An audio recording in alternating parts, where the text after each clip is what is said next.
This is NBC, the national broadcasting company.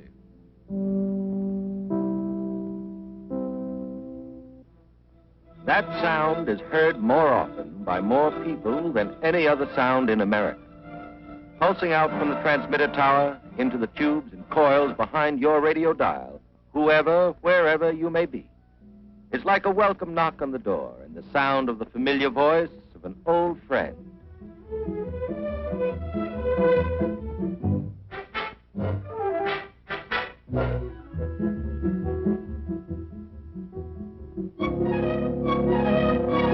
The welcome voice of NBC speaks many languages, music, the crosstalk of forum and discussion.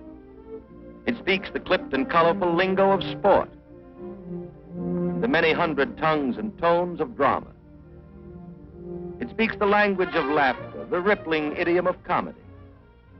And it tells the world of how the world spins with the voice of truth. These are voices of NBC today, versatile and modulated. But do you remember more than 20 years ago when radio was learning to talk? Secretary of State Charles Evans Hughes defended the Harding administration course on the League of Nations today when asked whether it wasn't time for the Republican Party to give the people an unequivocal statement in regard to its position on the World Court. He denied that its voice was a whisper crackling with static, and you stayed up till 3 scratching a crystal with a wire cat's whisker to log Pittsburgh 50 miles away.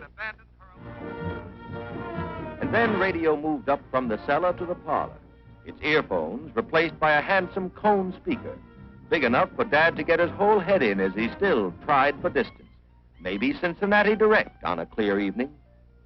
But it was a magic night late in 1926 when Dad switched to his local station and found that it was linked by telephone lines to 19 other stations to form the National Broadcasting Company.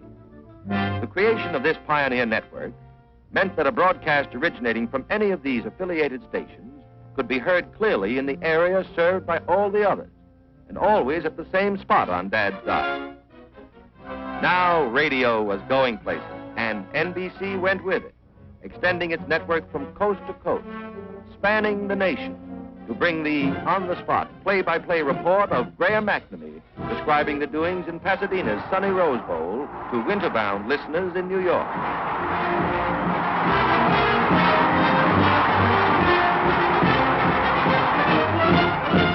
But millions of widely separated people were still to be turned into next-door neighbors. And so the cross-continental chain became a permanent web, and the web was woven into a fabric, and the fabric covers the nation, reaches up into Canada, across the Pacific, America's #1 network, more than 170 stations, independent community stations, of which only 6 are owned and operated by NBC.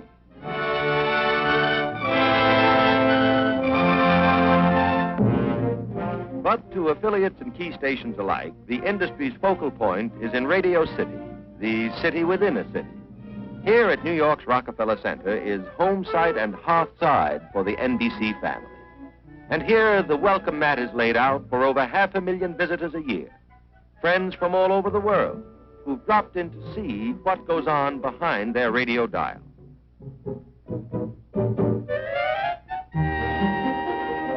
The NBC guides would have to be graduate engineers to answer all the questions that people ask on our regular tours about how a radio show is actually put on the air. That was a simpler story in the old days when this antique master control desk took only one man to operate. But today, it requires a whole team to man the panel board. From this room, programs all around the clock are routed over 16,000 miles of leased telephone lines to radio stations all over the nation. This is the nerve center of NBC.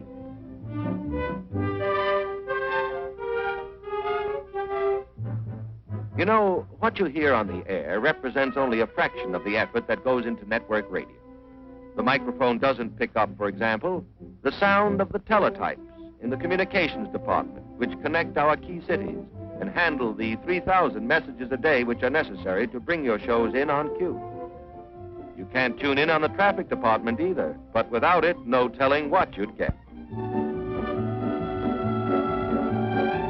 For on this board, every minute of the broadcast day is programmed weeks in advance to be constantly checked and rechecked for split-second transmission to the proper station. Our guests naturally always want to see some of the voices that they hear every day at home. So they usually stop in on a rehearsal studio. Here, behind a soundproof window, they can eavesdrop on a popular daytime serial, getting a final run-through before airtime. Thank you, nurse. Do you want me to stay, Doctor? No, it won't be necessary, thank you, nurse. Yes, Doctor. Sit down, Mrs. Everett, please. Well, Doctor, maybe you found out what's wrong with my husband. Maybe you can tell me about him. All those other doctors... Gertrude, that's Yeah. swell. I liked your entry line. It was flat and it's good characterization. Now, I want to get two emotions in this last speech of yours. I want to feel on that line where you sit down that you're more nervous about entering a doctor's office. I think most people generally are. And also on the other line in that little sentence there, make sure that I have the feeling that you are concerned about your husband's health. It's very serious. Oh, I see. Is that clear? Yes, I see. Just those two emotions All right. in that sentence. All right, let's run that scene again from page 18 with the doctor's line. Sit down, Mrs. Everett, please. On cue now. All right. Sit down, Mrs. Everett. I guess people are more current events conscious these days because they always want to see the NBC newsroom and maybe catch a glimpse of the dean of commentators, Mr. Kaltenborn. And that's the news picture as it looks in post-war Europe tonight. Confused enough to be sure, but certainly not altogether hopeless. Good night.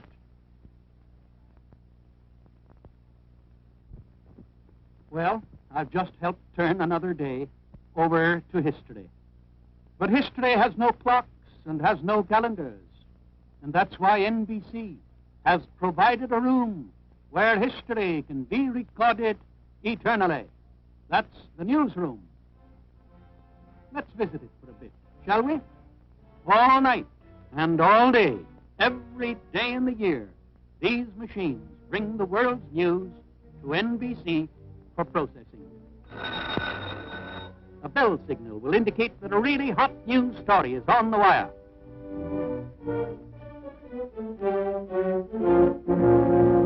Usually, they just tick away the ordinary, everyday facts about the daily doings of humanity, scarcely pausing between stories on the national debt, the international crisis, and the National League.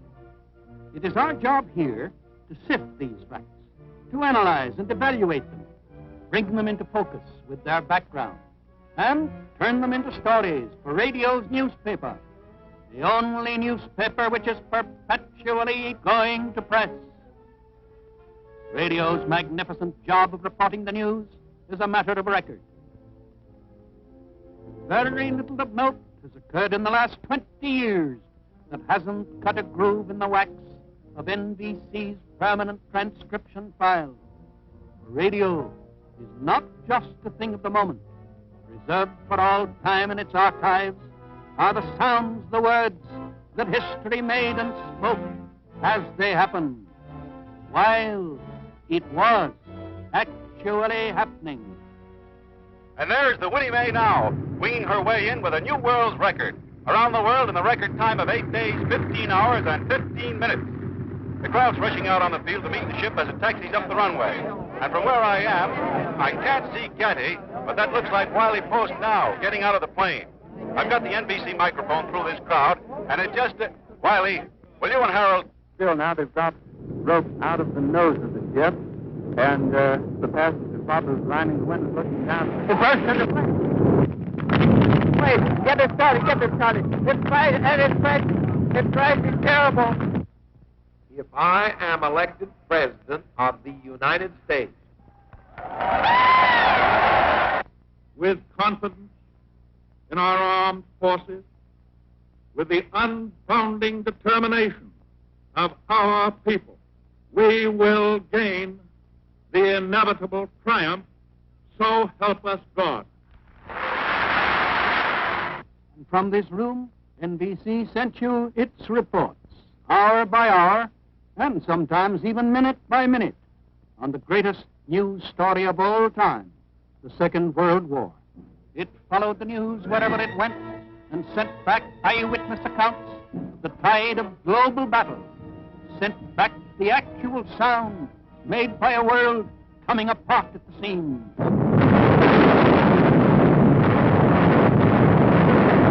And so today, NBC News and Special Events, mindful of its obligation to keep America informed, has enlarged its facilities so that everyone in sound of a radio has his ear to the ground. It is not intended to suspend the decision of the Security Council by an understanding that these answers have to be in before we act. If you looked closely enough behind your radio dial, you would inevitably find people. At NBC, important people. In the mailroom, for instance, the clerks who handle the thousands of letters you write into us every day. More letters than are received in many a good-sized post office. And the people in the information department who see to it that every letter is answered. For modern network radio is more than just a man with a microphone. It is 1,000 men and women performing tasks without which your receiver would be just a silent piece of furniture. Yes, radio is people. Everyone from the man who tells you who's in Studio 8H to the men who make a living slamming doors and breaking dishes.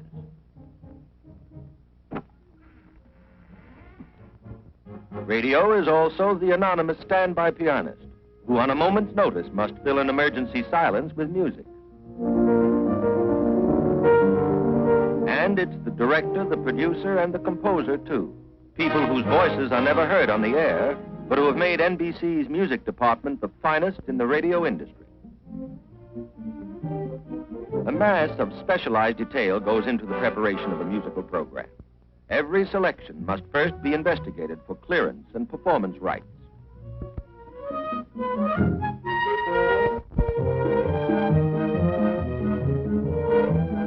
When the numbers have been cleared for broadcast, some are turned over to the composing staff and special arrangements are prepared.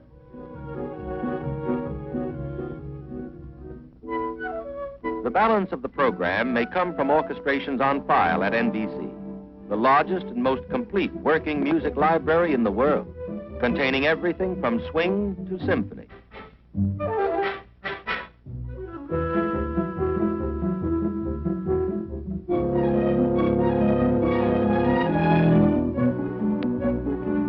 Rehearsal for the Fred Waring show, and the talent of the singer is deftly woven into the pattern of the program.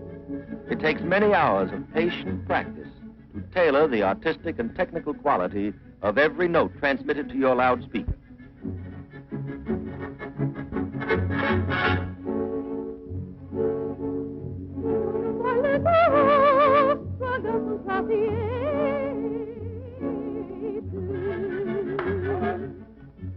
Rehearsing, revising, rewriting, time to the relentless sweep hand of the stopwatch. And finally, they're on the air. Fred Waring and the Pennsylvanians broadcasting today from Radio City in New York. And here to greet you on this nice Thursday is your host, Fred Waring.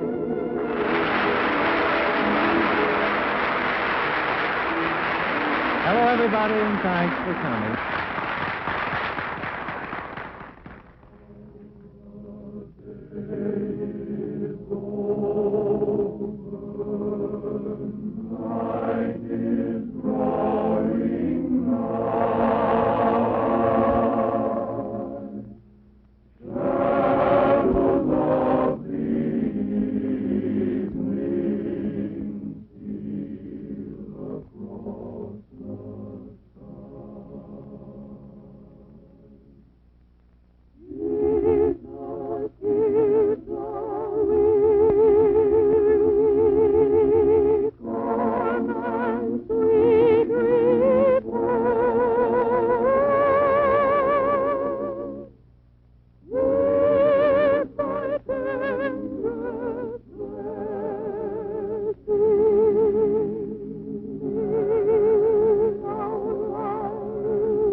NBC New York is also the eastern terminus of radio's most famous thoroughfare, Allen's Alley. Tell me, Mr. Moody, what are your feelings about the radio?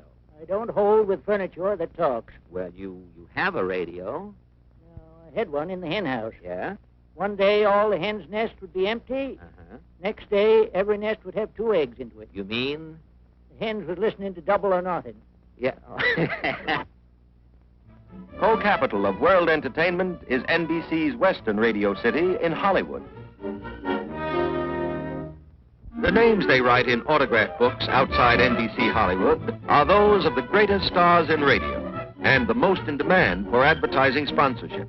Gotta hurry and pack. We'll travel light. It's the thing to do these days. Where are the suitcases? Right here in the hall across. The money that advertisers spend to sponsor these shows pays for other programs, too. Non-commercial broadcasts in the public service account for more than 40% of NBC's scheduled time. The network makes free time available for roundtable discussions and farm and home programs. It provides regular facilities, free and impartially, to the 3 major faiths. And it divides the air fairly and without cost, so that the voices of labor, management, and agriculture can all be heard.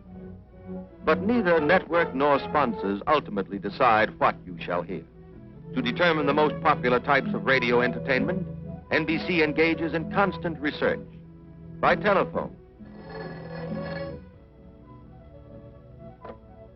Hello? This is the Program Rating Service. We are conducting a survey of radio listening. Were you listening to your radio just now? To what program were you listening, please? By careful attendance to the wishes expressed in letters sent in by listeners all over the world. By carefully worked out scientific tests. Ladies and gentlemen, we have invited you here to participate in testing a proposed radio program. We want you to register your approval or disapproval at various points in the program on those reaction sheets that you hold. As the light flashes on the screen, please let us know how you feel about the program by checking either good or fair or poor alongside the corresponding number on your reaction sheet. And by direct contact. A kind of a program you'd recommend for your child or your grandchildren. Amusing? Amusing. Interesting to the children. Entertaining for them. I think that was very nice for children, but I don't believe that a great many grown-ups would care to listen to it. How did you feel? You've heard these older folks say it's a good program for youngsters. How do you feel being a youngster? Well, it was boring at first, but then it got a little interesting as it went on in history. All right, you feel perhaps the program Childish. is a little childish. That's right. NBC's obligation to its listeners is founded on its basic respect for the American home. All material for the microphone is examined in the light of a zealously guarded code. The ordinary standards of good taste and public conscience incorporated into the network's program policy. For NBC knows that vigilance is the price that radio must pay for its stewardship of the air. It knows that responsibility is the first obligation of freedom.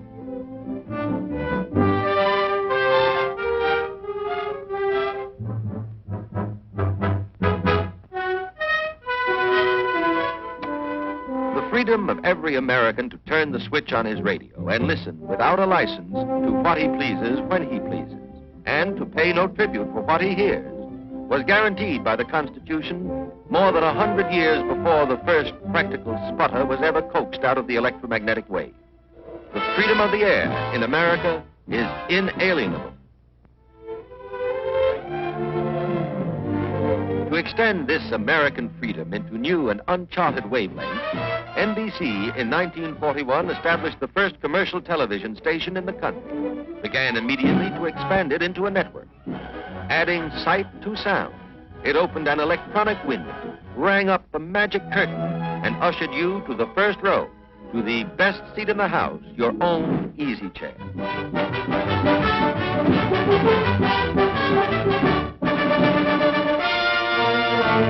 The more than 2 decades of NBC radio have been dedicated to the spirit of public service.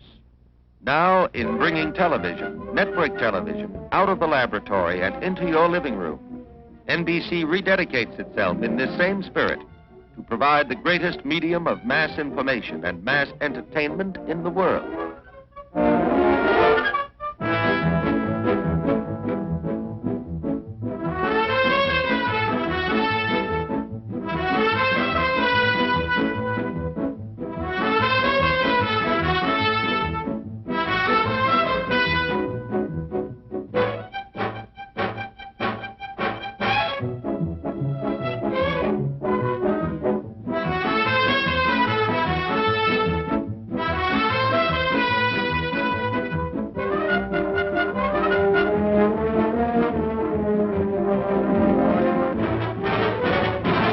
From the primitive rock crystal of yesterday's radio is the crystal ball of television, in which is visible a whole new era of communication.